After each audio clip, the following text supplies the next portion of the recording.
This is Democracy Now! I'm Amy Goodman with Nermin Sheikh. Hundreds of child sex abuse victims filed lawsuits in New York on Wednesday. Under a new state law, the Child Victims Act, survivors of childhood sexual abuse in New York who previously could not bring their perpetrators to court due to statutes of limitations will now be able to do so for the next year.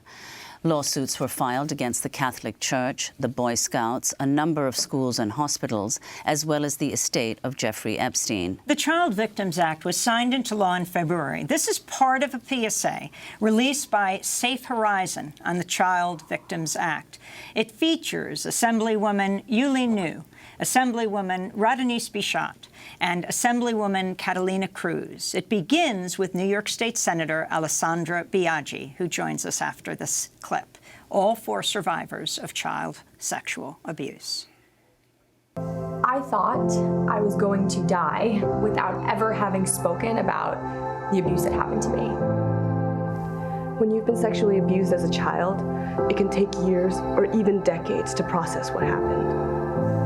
That's why we changed the law and passed the Child Victims Act. The Child Victims Act means that survivors have more time to bring our abusers and the institutions that may have protected them to justice in the courts.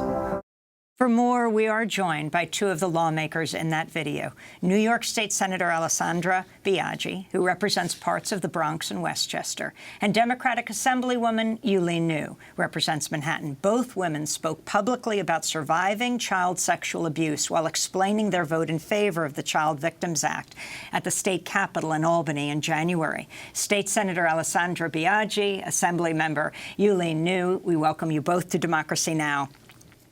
Senator Alessandra Biaggi, talk about what drove you to push for this law, your own experience, and what you hope happens with this now. I mean, hundreds of lawsuits have been filed since yesterday. I mean, that fact alone is just remarkable and shows you what is possible when you actually do fight for the things that you know are right and what the law can do. And so this law is something I campaigned on. It's something that is personal to me. I am a child sexual abuse survivor. I spoke very briefly about it in my campaign video, but I had not really spoken out as publicly as I did when I stood up on the floor of the New York State Senate in support of the bill. One of the most important reasons why I spoke up about it is because silence and shame are surrounded by abuse and the trauma that it inflicts upon individuals and the loneliness and the darkness that can really capture your entire being if you stay silent was something that I was done with. I am 33 years old today. I was 31 years old when I spoke out against what had happened to me, and I really did think I was going to go to my grave with this inside of me. And something happened in my life that really just propelled me to speak about it.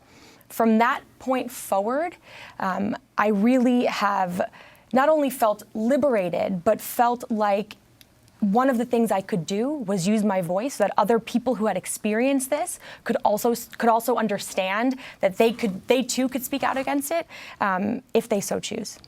And Assemblywoman Yulin, can you talk about your own investment, your own interest in having this passed?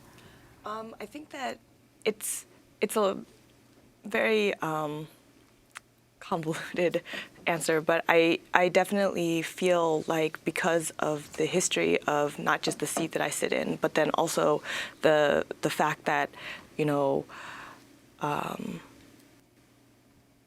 I had to hear, year after year, the bill not passing. This is my third term, and we passed it my second year, but with a lot of different language. And I think that in conference was the first time that I had spoken about my own experience to any of my colleagues because, we were hearing a lot of conversation about, whether or not it was an attack on institutions, whether or not, people were, going to remember what happened to them. And I told them, this is something that I will never forget, that I live with day to day, and that it still affects my life over and over again, every single time that that I touch on it. And that goes through relationships, that goes through my relationships with friends, family, partners, et cetera, right? And I think that people don't realize the long-term effects and the impacts that it has on people. And people don't realize that with traumatic incidents like these, I think that memory is something that is imprinted into you. And I think that that's part of why I spoke up. So, State Senator Biaggi, tell us what this law does. So the Child Victims Act extends the statute of limitations for victims of child sexual abuse in civil cases to the age of 55 and in criminal cases to the age of 28.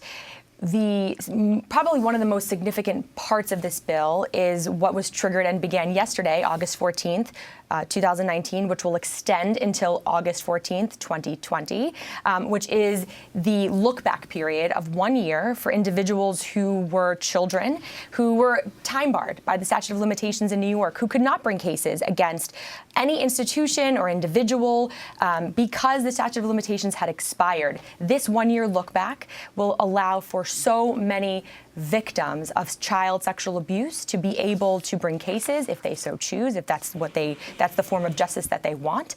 And what we've seen in only just 1 day is upwards of almost 500 cases. And we know that there are hundreds, if not thousands more. And I think that this is just underscoring the significance of how many people are affected by this, of how important it is to provide protection in the law, and also of how we have to make sure that we are preventing this from happening in the future.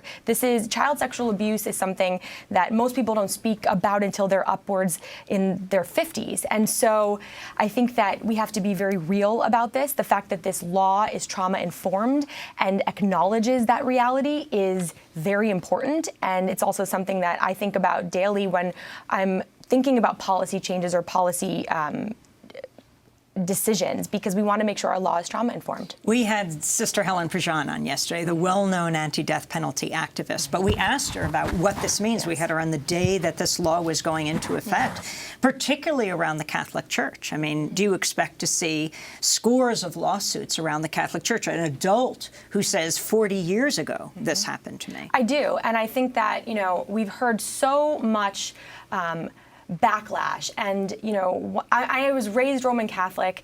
I am not as religious as my parents were. I don't go to church every Sunday. I did not get married in a church. I was just recently married. And those are very intentional things that I've done. It's actually very disappointing to be brought up in a faith that has really just betrayed so many people and ruined lives. And so one of the things that I find to be really upsetting is that the Catholic Church, specifically Cardinal Yulin, has spent, I believe in the past year, $2.1 million on lobbying efforts to kill this bill. These are the lives of human beings. When you stand on the pulpit and you preach the gospel and the word of God, you speak about things that are trying to protect individuals. You preach about love. That is the opposite, the antithesis of love. And so, institutions like the Catholic Church that have found it very hard to be authentic and truthful are going to have to face their day in court. And whatever the ramifications of that are, they are, because the people who are coming forward deserve their day in court. And that extends also to the Boy Scouts. It extends to any educational institution. We also are part of the legislature, right? And the legislature in Albany has had a real troubled history when it comes to abuse. And I think that this year marked a very different journey towards speaking about this abuse, being very forthcoming about it. And we want to make sure as legislators that we hold space for that we are allowing people to speak up and protecting them. Assemblywoman, we have 10 seconds. Do you want to see this law as a model for legislatures around the country and for Congress? I do. I think that the 1 year look back period is so important. I think that we actually should have extended it. We're going to leave it there.